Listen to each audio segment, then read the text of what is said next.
ओम ब्रह्म सत्यम सर्वदा। आज दास की कबीर वाणी। कबीर माया डाकनी खाया सब संसार। आज ये माया सारे संसार को चट कर रही है, फिर भी संसारी मानव इस माया की जोड़ गांठ में लगा हुआ है, जिससे ये जीवन नरक की ओर अग्रसर हो रहा है।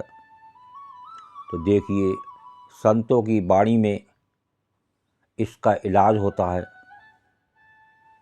और किस प्रकार से हम इसको दूर कर सकते हैं। और देखिए, ये वाणी सब कुछ ज्ञान दे रही है, सब कुछ बता रही है। बहुत साफ साफ संत कबीरदास जी की वाणी।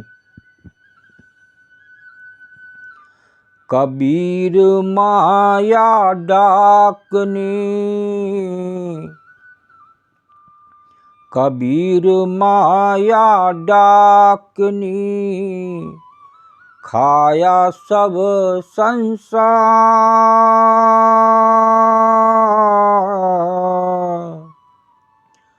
खाई न सके कबीर को, खाई न सके कबीर को, जाके नाम अपार कबीरा, जाके नाम अपार। कबीर माया डाकने खाया सब संसार, खाई न सके कबीर को, जाके नाम अपार। माया डाकनी ने सारे संसार को खा लिया, सारे संसार को चट कर गई। एक एक करके सब इस संसार से विदा हो रहे हैं। हर चीज़ में मिलावट देखने को मिल रही है। ये है असली माया का रूप। एक गुरुदेव की वाणी भी आती है, जेति संपत पाबिये उतना घना कलेश,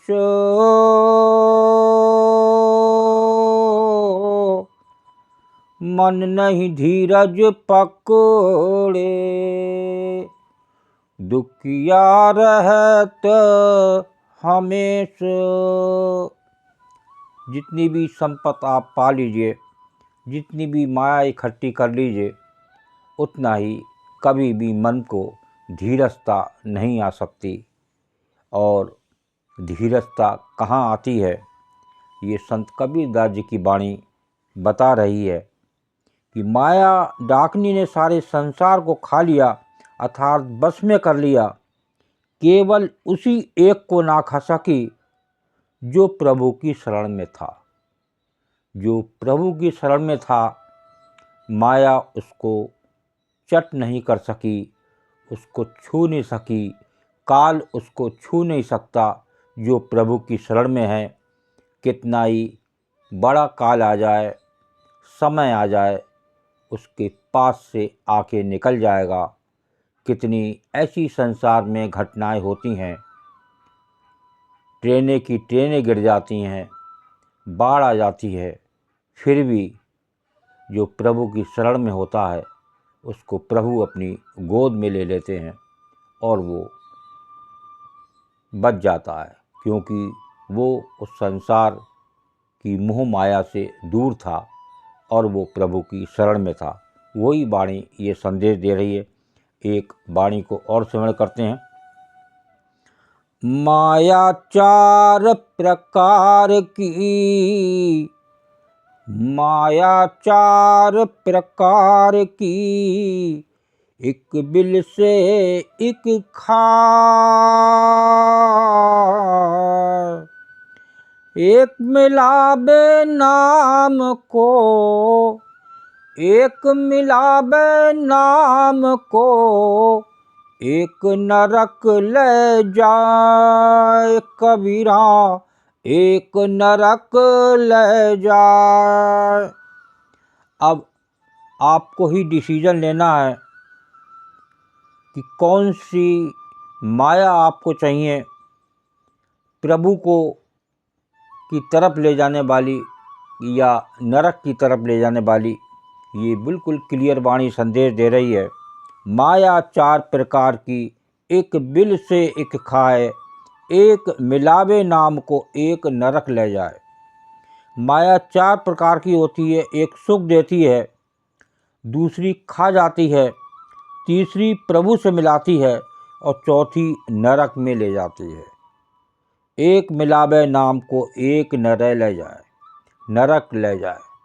तो ये आपको डिसीजन लेना है कौन सी माया आपको चाहिए।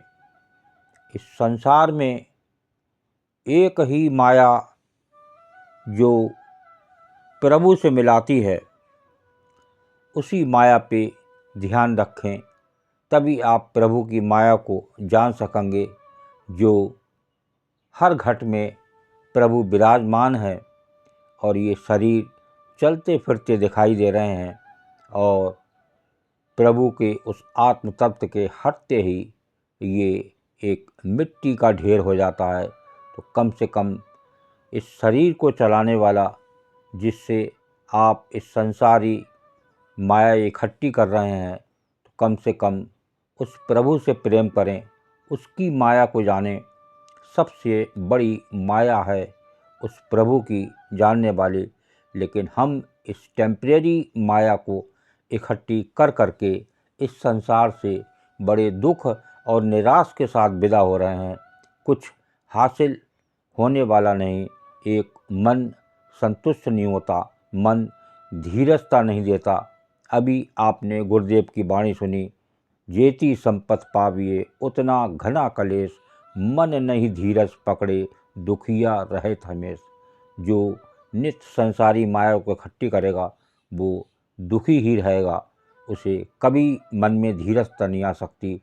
उसको एक हर पल उठते बैठते सोते उस माया का ही ख्याल रहेगा। अगर वो उठते बैठते चलते फिरते उस प्रभु की याद आ जाए, उस प्रभु का सिमरन हो जाए, तो आपको एक बहुत बड़ा ज्ञान और उस टेम्परेरी माया से आप निजात पा सकते हैं। ओम ब्रह्म सत्यम सर्वदा। दास की कबीर वाणी अच्छी लगी हो तो ज़रूर शेयर करें। लोग आज संसार में इस माया से बड़ा परेशान है, लेकिन वो माया से छूटते नहीं और वो नरक को ले जाने वाला द्वार है। ओम ब्रह्म सत्यम सर्वदा।